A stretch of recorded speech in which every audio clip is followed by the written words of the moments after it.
Alright, just want to start off this video saying I know it's been a while since I posted on YouTube. Long layoff, just due to a lot of being busy, working, and just not really motivated to post as much on YouTube. Wanted to begin posting because I'm going to start a new video series on my E36 M3 and something that I've started to commence, and that is the S54 into the E36 M3 chassis that I have. So as many of you all know, I've been working on this E36 M3 now for a little under a year. I'm coming up on 1 year of ownership, and so far things that I've done are just very minor things, maintenance, wheels, and I guess the biggest thing is probably the M-Ring interior.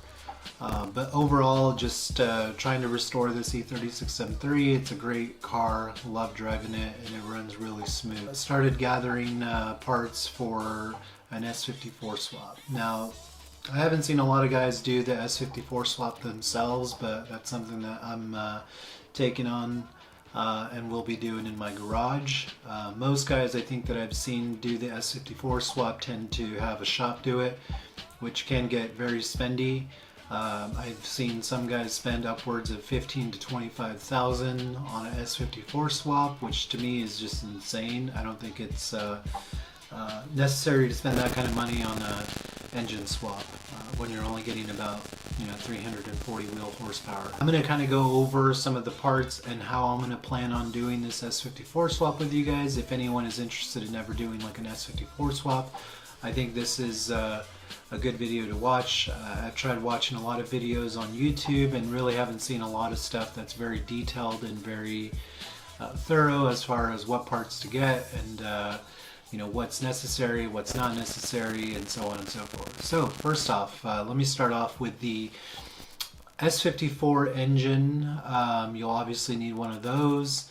I'm planning on doing the S54 along with the 6-speed transmission, the 420G, and I think there's a lot of confusion, a lot of misconceptions around what parts are needed to swap in the transmission. From what I've read and all the research that I've done, it looks like all that is needed is a Euro shift linkage, which I did purchase from Rogue Engineering, and I have their short shift kit along with the carrier and the DSSR and the linkage. Looks like I will also need a 325i slave cylinder. Also, I'm going to buy another flex disc. If I don't need it, I will just return it back along with all of the hardware. That cost me about $127. The slave cylinder was about $98 with all the necessary parts. Another thing that you need is a Euro cross member. So that one was $80 off of eBay, and purchased that brand new. Last thing that you need is a drive shaft. I've read that you need the Euro Evo drive shaft, which I've not been able to source. I did source a few in UK eBay, but I'm still waiting to hear back on shipping. If I do find that, I will probably purchase it. If not, I most likely will not go with the auto E36 M3 transmission or drive shaft, because I've heard the splines barely mount up and it seems a little sketchy. The last option, or the other option is to shorten my drive shaft in my manual or in my E36 M3. I've read that someone did that and they shortened it about 4.5 inches. So that may be my last resort if I cannot find a drive shaft.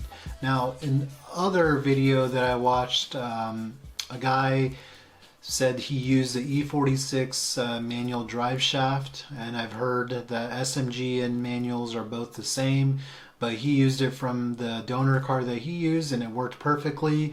So that may be another option that I may go with. Moving on, so for a cooling system, I bought a Euro M3 expansion tank for $38 off of Beamer World.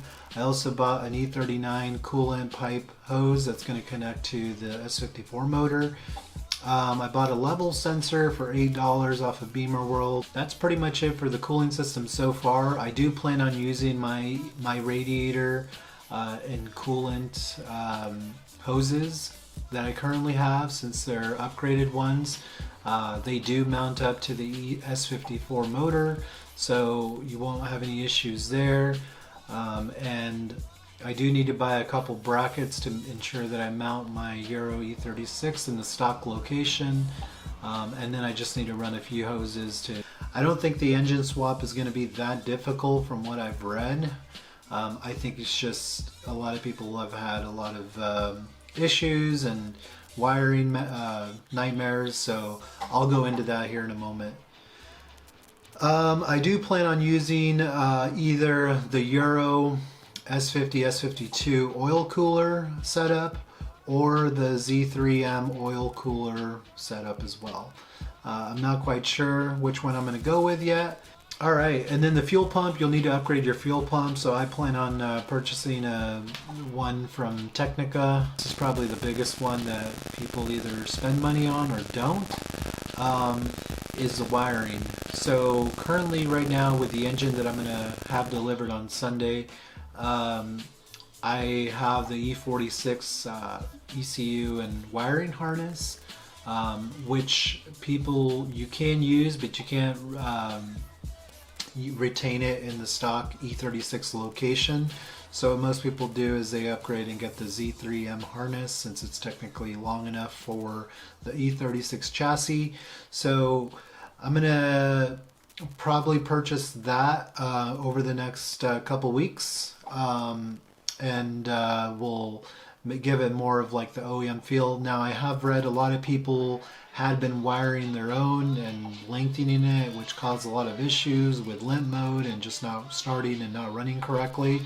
I'm just going to avoid all of that and just purchase the wiring harness. And that wiring harness, I believe the lowest I've found is $645. Now, in order for that harness to be adapted into the E36, there is an adapter harness that people purchase, and this will make it to where everything mounts up correctly and is connected, very accordingly to the E36 chassis and the S54 motor.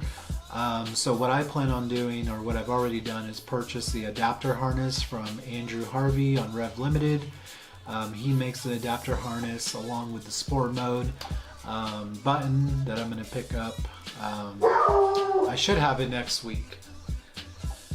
For exhaust, I plan on buying Megan Racing headers. They're like $300, and then buying the or just custom fabbing like an exhaust to replicate what the S54 or what buying an exhaust system, having it custom fabricated by someone locally and replicating it to look like the E36 M3 to go into my current stock exhaust. So that's a lot of the stuff that I have and have not purchased. Some things I have not purchased yet because I'm kind of waiting until I get into the build to purchase. The big ones being like the gauge cluster, the Z3M wiring harness are the two big ones so far. A couple other things: you can retain your E36 AC compressor as long as you use the AC bell, and this is the part number 5PK865. It's only $25 on Amazon, so pretty cheap.